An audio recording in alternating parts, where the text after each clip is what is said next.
Hey everyone, Congressman Brian Fitzpatrick here, and thank you for inviting me to your 2021 Free Iran Global Summit.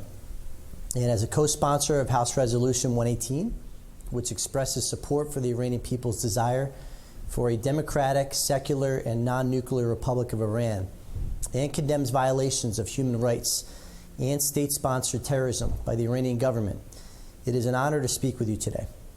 And as a member of the House Foreign Affairs Committee, I believe that the United States must always speak with one voice in support of freedom and liberty. We must be clear in supporting the rights of Iranians to choose their own future, which is critical now more than ever, following decades of appeasement and concessions that have made Iran the world's largest state sponsor of terrorism. America and our allies must make it clear to Tehran that taking violent action against those who peacefully assemble to demand change will result in the application of further targeted sanctions against the regime and its terrorist proxies.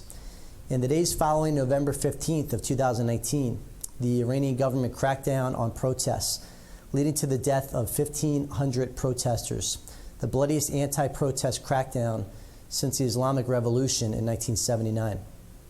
Iran's mounting aggression against their own people and their direct and imminent threats to Americans serving in critical missions abroad cannot be ignored. Responses by our servicemen and women to attacks on the U.S. and our allies by Iranian-backed militias are a necessary deterrent and remind Iran, its proxies, and our adversaries around the world that attacks on U.S. interests will not be tolerated. We must hold the Iranian regime accountable for its dangerous and provocative actions that threaten Israel, threaten the Middle East, and the entire world. We must also call for an independent inquiry into the 1988 massacre of political prisoners in Iran. In 1988, the Iranian regime slaughtered over 30,000 political prisoners. 3-member death commissions were established across the country to facilitate the assassination of political prisoners that refused to abandon their beliefs.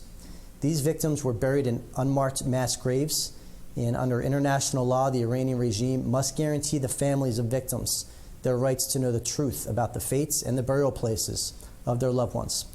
Today, I am proud to join you in support of a democratic Iran, ensuring basic human rights, and as a co-sponsor of House Resolution 118.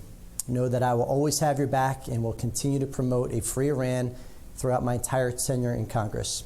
Thank you and God bless.